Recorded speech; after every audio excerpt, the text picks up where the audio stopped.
Students कैसे हैं आप सभी। आई होप आप सभी ठीक होंगे। मैं प्रतिभा खांडल स्वागत करती हूं आपका टॉप ऑफिसर्स क्लासेस में। स्टूडेंट्स जैसा कि आप जानते हैं इस चैनल के माध्यम से 11th तथा 12th एग्रीकल्चर बुक आपको कवर करवाई जाएगी। फिलहाल हम लेसन नंबर 4 यानी वीड पढ़ रहे हैं। उसमें अब तक हमने पढ़ा डेफिनेशन ऑफ वीड और कैरेक्टरिस्टिक्स ऑफ वीड यानी खरपतवार की परिभाषा और उसकी कुछ विशेषताएं हमने अब तक पढ़ी है। आज की इस क्लास में हम खरपतवार से होने वाले लाभ व हानियों के बारे में पढ़ेंगे। तो आइए आज की क्लास शुरू करते हैं। खरपतवारों के लाभ हानियां, बेनिफिट्स ऑफ वीड। तो सबसे पहले लाभ की बात करते हैं यानी बेनिफिट्स ऑफ वीड की बात करते हैं।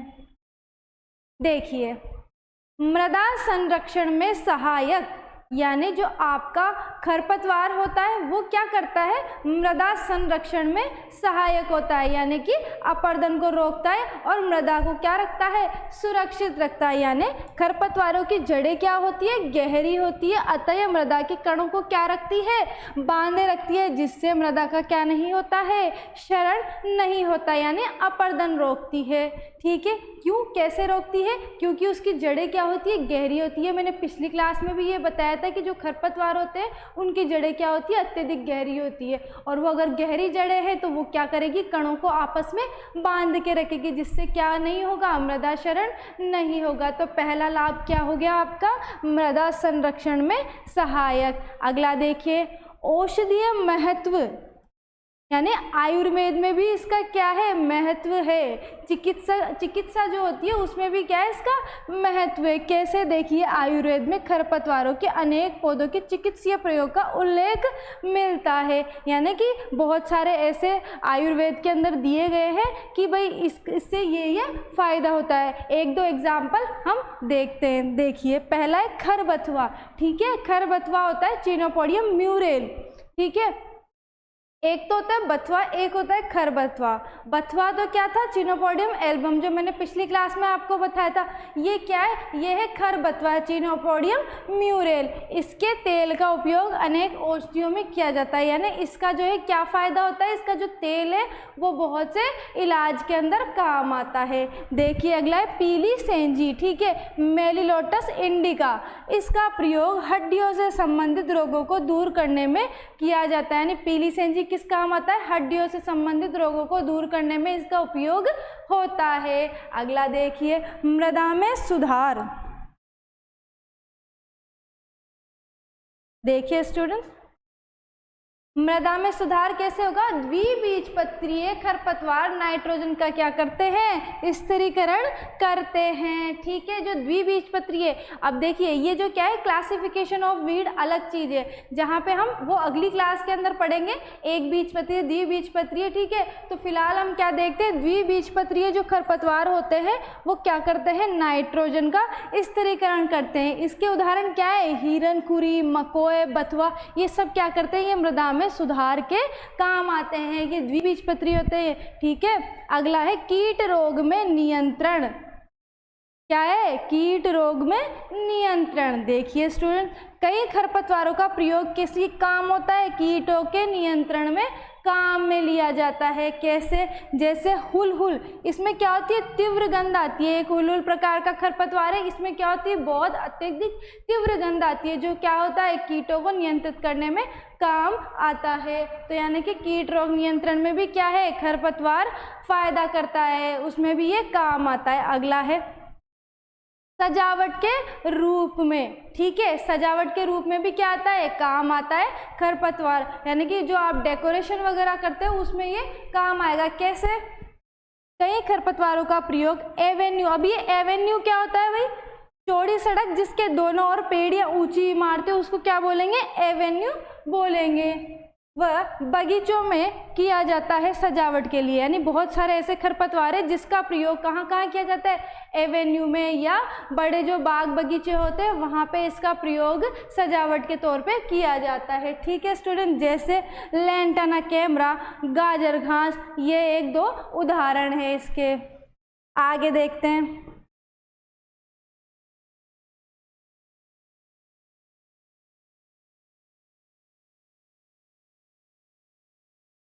देखिए चारे के रूप में।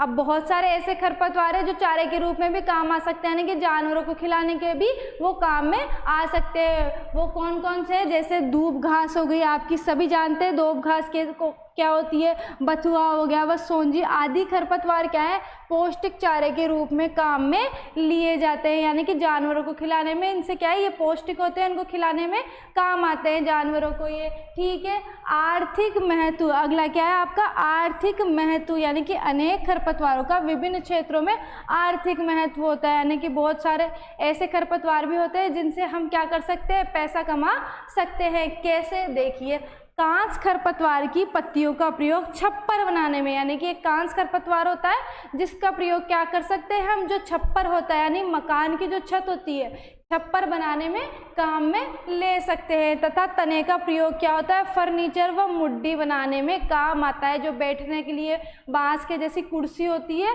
उसके बनाने में, या फिर जो फर्नीचर बनाने में भी काम आ सकता है इसका तना। ठीक है स्टूडेंट्स, अगला है लेमन घास की पत्तियों का प्रयोग अनेक सौंदर्य प्रसाधनों में किया जाता है। एक लेमन घास भी खरपतवार होता है, ठीक है, उसका प्रयोग जो है काय में करते हैं, अनेक सौंदर्य प्रसाधन बनाने में काम आता है वो।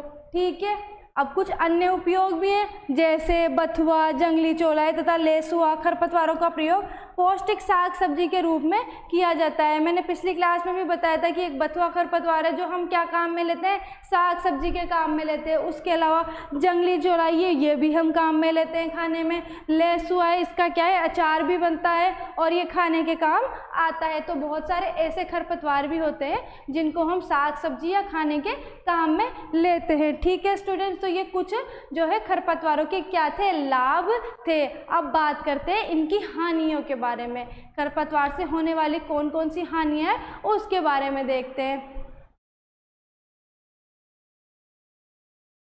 देखिए,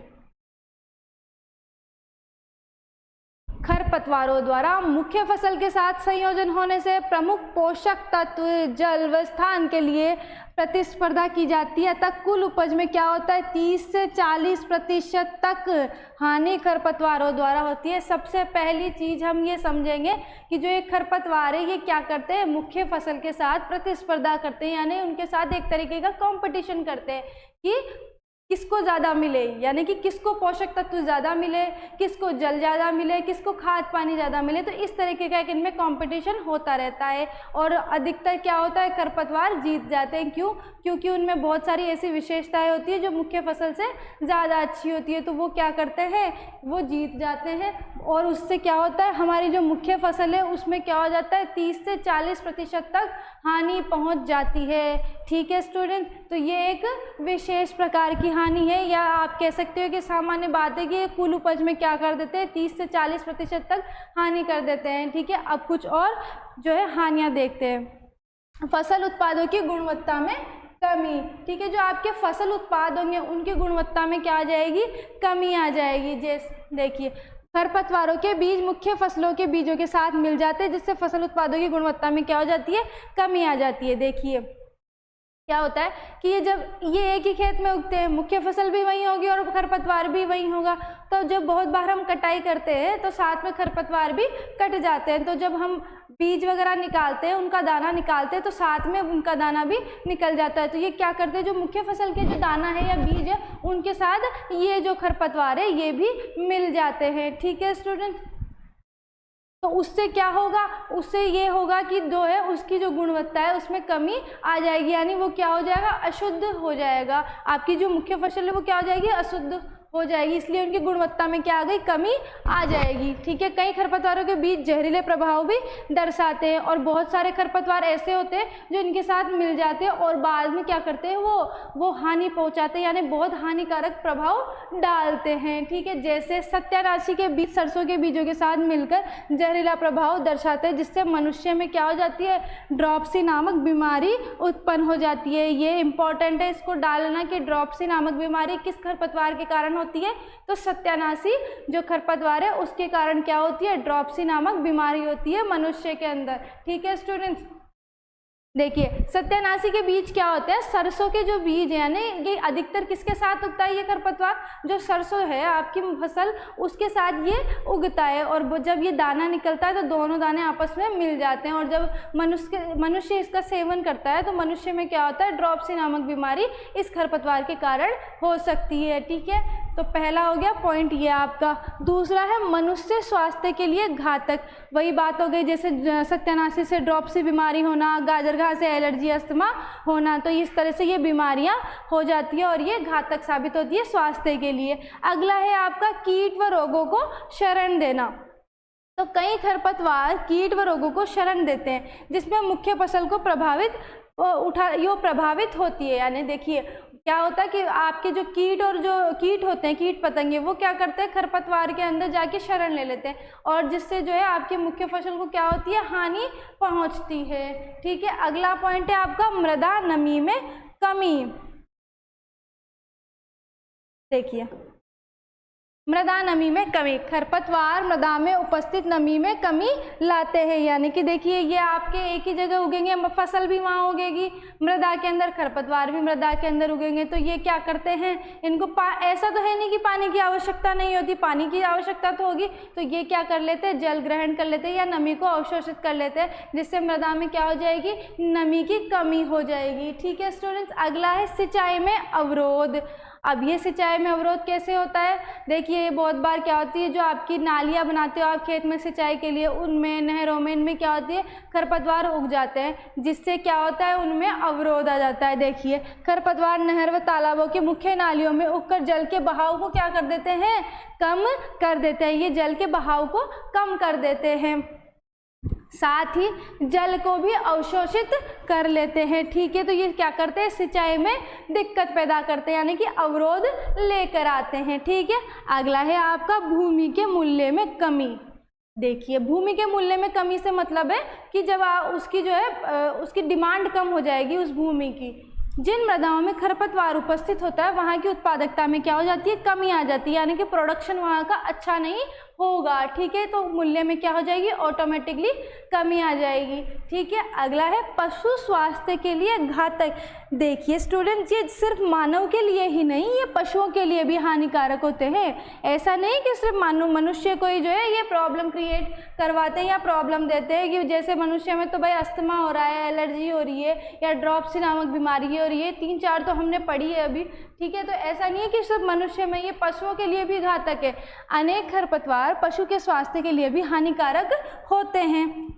देखिए जैसे क्या है, बरू खरपतवार, उदाहरण क्या है इसका, बरू खरपतवार। ठीक है, तो इसमें क्या होता है, इसमें धुरीन नामक विषैला तत्व उपस्थित होता है। क्या होता है स्टूडेंट, जो बरू खरपतवार होता है उसके अंदर एक धुरीन जो है आपका नामक जो विषैला जो पदार्थ है, वो विषैला तत्व उपस्थित होता है। किसमें होता है, बरू खरपतवार में, तो वो क्या होता है, पशुओं के लिए हानिकारक होता है। ठीक है, अगला है आपका पशुधन उत्पादों की गुणवत्ता में कमी।